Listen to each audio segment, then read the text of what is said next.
যুক্তরাষ্ট্রকে কতটা উপেক্ষা করতে পারবেন শেখ হাসিনা? এবং সর্বশেষ জানাবো, প্রধানমন্ত্রীর চীন যেতে ভারতের অনুমতি নিতে হয় বলছে বিএনপি।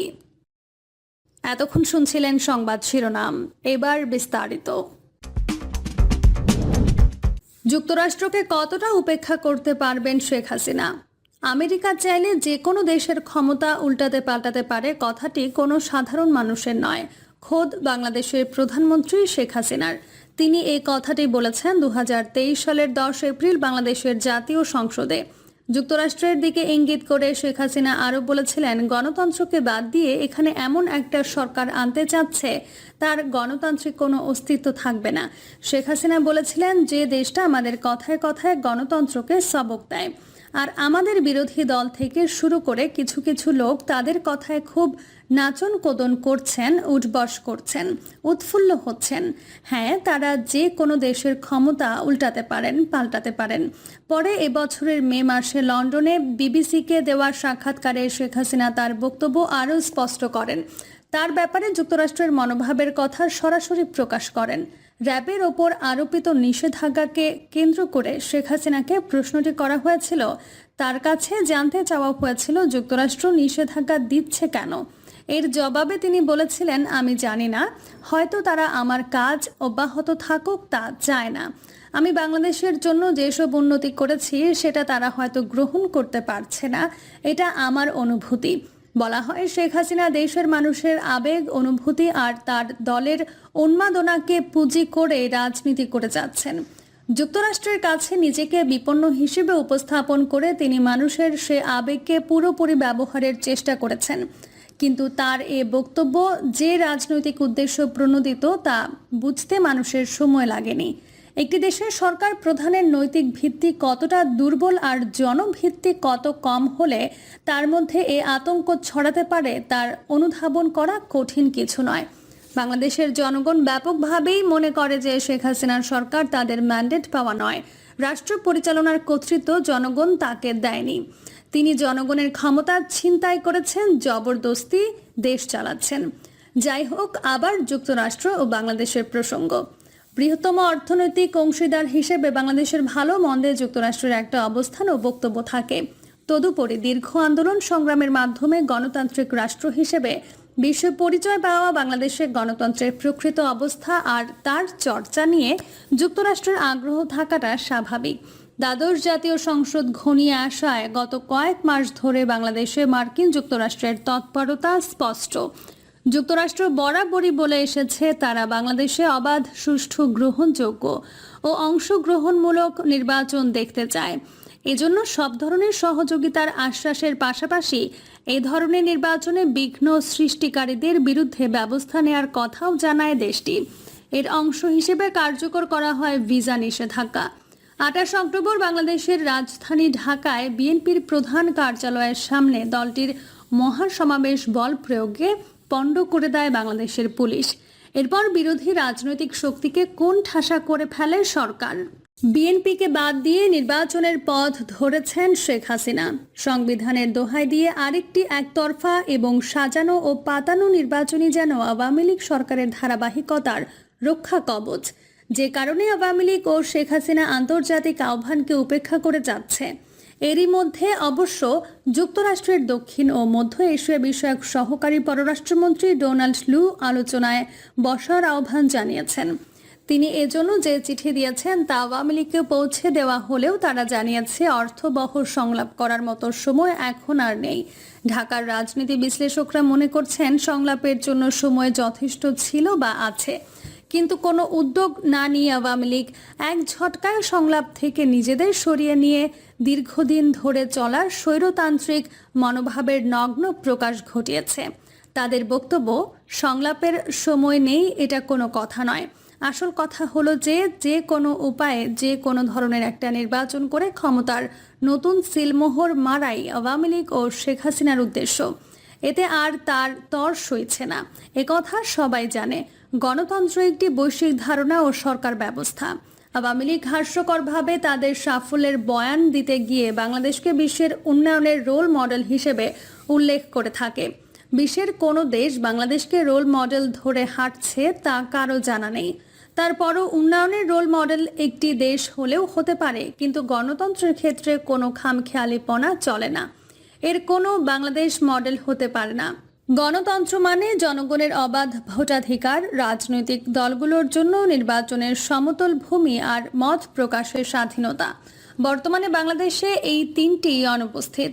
2014 সালের ভোটারবিহীন আর 2018 সালের মহাপ্রতারণা নির্বাচনের পর আওয়ামী লীগ সরকার কঠোর হাতে রাজনৈতিক প্রতিপক্ষকে দমন করেছে। শেখ হাসিনাকে লৌহ মানবী বলে তার দলের নেতাকর্মীরা পুলকিত হন। মূলত বিএনপিকে কোনো স্থান বা ছাড় না দেওয়ার ব্যাপারে শেখ হাসিনার যে কট্টর অবস্থান, তা আওয়ামী লীগের ক্ষমতা লিপ্স অংশটিকে বেপরোয়া করে তুলেছে।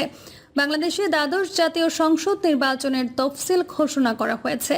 2024 সালের 7 জানুয়ারি ভোটের দিন ঠিক করা হয়েছে। এখন কথা হচ্ছে আন্তর্জাতিক সম্প্রদায়, বিশেষ করে অংশগ্রহণমূলক নির্বাচন করার ব্যাপারে যুক্তরাষ্ট্রের অনুরোধ উপেক্ষা করে কত দূর যাবেন শেখ হাসিনা। যুক্তরাষ্ট্র গত কমাস ধরে যে নির্বাচনের জন্য তাগিদ দিয়ে আসছে, যদি সে তাগিদ বা আহ্বান পুরোপুরি উপেক্ষিত থাকে, তা কিভাবে নেবে ওয়াশিংটন? সম্প্রতি এক ওয়েবিনারে রাজনীতি ও আন্তর্জাতিক সম্পর্ক বিশ্লেষকরা বলেছেন, জাতীয় নির্বাচন ঘিরে যে পরিস্থিতি চলছে, তা চলতে থাকলে দেশ রাজনৈতিক ও অর্থনৈতিকভাবে অন্য কোনো দেশের কাছে জিম্মি হয়ে পড়বে। যুক্তরাষ্ট্রের ব্যাপারে শেখ হাসিনার মনোভাব ও বক্তব্য সবসময় টলায়মান, তেমন স্থিরতা নেই।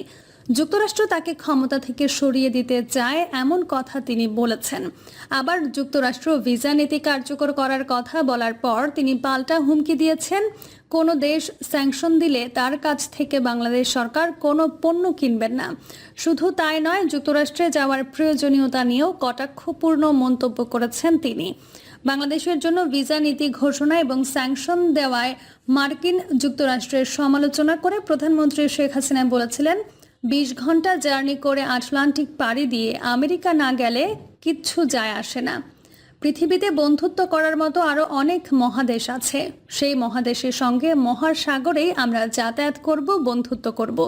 আমাদের অর্থনীতি আরও মজবুত হবে, উন্নত হবে, আরও জায়গা হবে। দেশের মানুষের কাছে যুক্তরাষ্ট্রকে অপ্রয়োজনীয় বা খুব একটা বিশেষ কিছু নয় বলার মাত্র 2 মাসের মাথায় যখন শেখ হাসিনা যুক্তরাষ্ট্র সফরে যান, তখন তার রাজনীতির দ্বিচারিতার বিষয়টি স্পষ্ট হয়ে যায়। আবার সেই শেখ হাসিনাই মার্কিন প্রেসিডেন্ট জো বাইডেনের সাথে একটি সেলফি তুলে কিংবা ছবি তুলে স্বস্তির নিঃশ্বাস ফেলেন। আওয়ামী লীগের নেতাকর্মী সমর্থকদের মুখে হাসি ফোটে। তারা মনে করেন এ যাত্রায় বড় বাঁচা বেঁচে গেছেন। আবার সেই যুক্তরাষ্ট্রের অনুরোধ ও আহ্বানকে উপেক্ষা করে একতরফা নির্বাচনের পথ ধরেছেন শেখ হাসিনা। শুধু শেখ হাসিনা নয়, তার দলের তৃণমূল পর্যায়ের নেতারাও এমন একটা ভাব করছেন যেন বাংলাদেশের সাথে লড়াইয়ে যুক্তরাষ্ট্র হেরে গেছে। তাদের ঔদ্ধত্য এমন পর্যায়ে পৌঁছেছে যে মার্কিন রাষ্ট্রদূত পিটার হাসকে প্রকাশ্যে পেটানোর কথা বলেন কেউ, তাকে জবাই করার হুমকি দেন কেউ। এসব ঘটনায় আওয়ামী লীগের কেন্দ্রীয় নেতৃত্বের নীরবতা এসব ভয়ঙ্কর কথাবার্তাকে প্রশ্রয় দেওয়ার নামান্তর বলে মনে করা হচ্ছে। এই ঘটনার গভীর উদ্বেগ প্রকাশ করেছে যুক্তরাষ্ট্র। বিশ্লেষকরা মনে করেন যুক্তরাষ্ট্র কোনো বিষয়েই হিসাবের বাইরে রাখছে এমনটা ভাবার কারণ নেই। শেখ হাসিনা যুক্তরাষ্ট্রকে উপেক্ষা করছেন, এটা দিবালোকের মতো পরিষ্কার।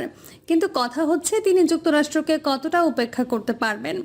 তার সরকার ও প্রশাসনের অনেকের কাছে যুক্তরাষ্ট্র শুধু গুরুত্বপূর্ণ নয়, নিরাপদ আশ্রয়স্থলও।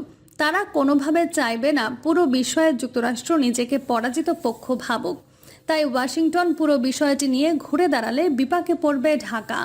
এ বিষয়ে ঢাকার একাধিক রাজনীতি বিশ্লেষক বলছেন, শেখ হাসিনা নির্বাচনের পথে যতদূর গেছেন তা থেকে ফেরার মতো মানসিক স্থিরতায় তিনি নেই। তবে ভিসা নীতির কঠোর প্রয়োগ, ব্যাপক আকারে নিষেধাজ্ঞা যদি আরোপ হয়, তাহলে শেখ হাসিনার সাজানো প্রশাসন আর বংশোদ্ভূত কমিশন পিছু হটার রাস্তা খুঁজবে। এমনটা যে হবে না তা কেউ হলফ করে বলতে পারে না। তাই হাসিনা প্রশাসনের অনেকের কান ঢাকায় থাকলেও চোখ পড়ে থাকে ওয়াশিংটনের দিকে।